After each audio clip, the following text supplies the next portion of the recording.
Regime change has not gone well for the United States. The what now? Regime change has not gone well for the United States for many, many decades. How do you assure the American public that things will not get worse for the next regime that comes in there and replaces the actual? Well, we would love to see this regime be replaced. And ultimately, as the president has said, Well, he calls... but let me finish my answer. As the president has said, he would love for the people of Iran to use this as an opportunity to rise up and remove these leaders. They've been wanting to remove them from a long time. We've seen successive waves of protests, and we've seen them slaughter people. Okay?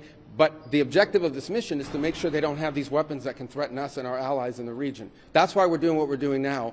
And while we would love to see a new regime, the bottom line is no matter who governs that country a year from now, they're not going to have these ballistic missiles and they're not going to have these drones to threaten us. That's the objective of this mission, is to deny them the ability to use ballistic missiles to threaten their neighbors, to threaten our bases, to threaten our presence in the region, and ultimately as a shield behind which they can do whatever they want with their nuclear weapons ambition. We were not going to let them hide behind that, and that's why this was such a critical mission to undertake now while they were at their weakest point, and not a year from now where they could inflict even more damage and perhaps already be behind that point of immunity. Go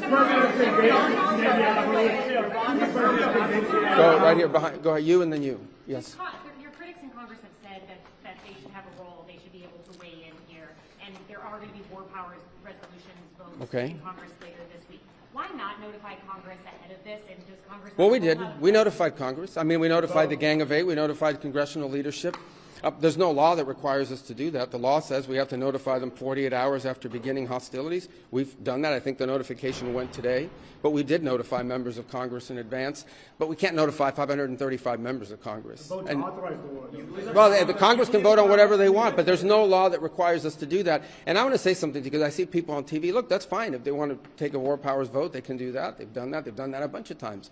But there's no, people keep saying that there's no law that requires the president to have done anything with regards to this. To begin with, no presidential administration has ever accepted the War Powers Act as constitutional. Not Republican presidents, not Democratic presidents. That said, we have followed the notification at 48 hours, and we're here today. I've done more Gang of Eight briefings than I got in the 4 years that Biden was president and I was a member of the Gang of Eight. All of that said, we've complied with the law 100%.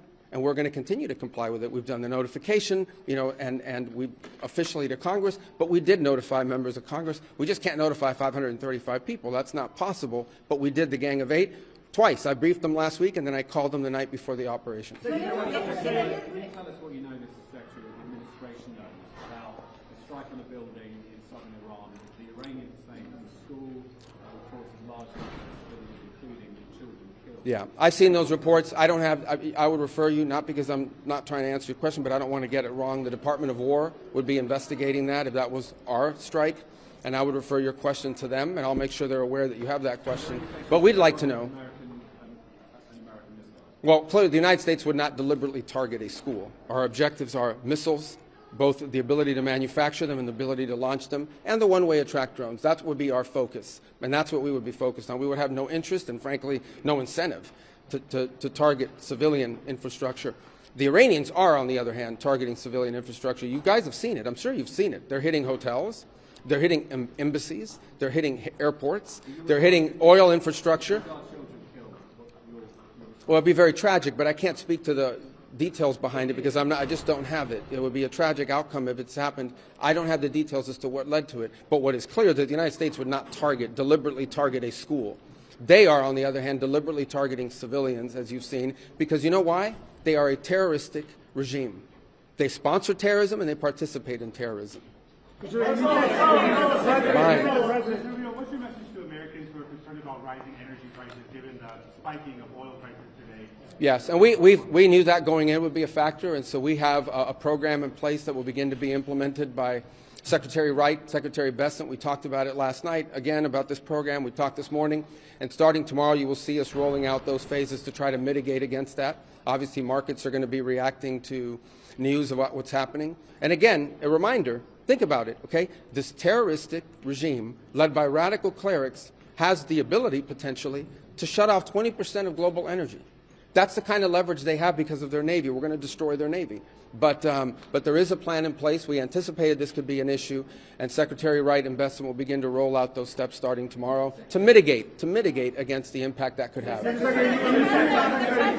time? I got to do this briefing, so I got a couple more. Yeah.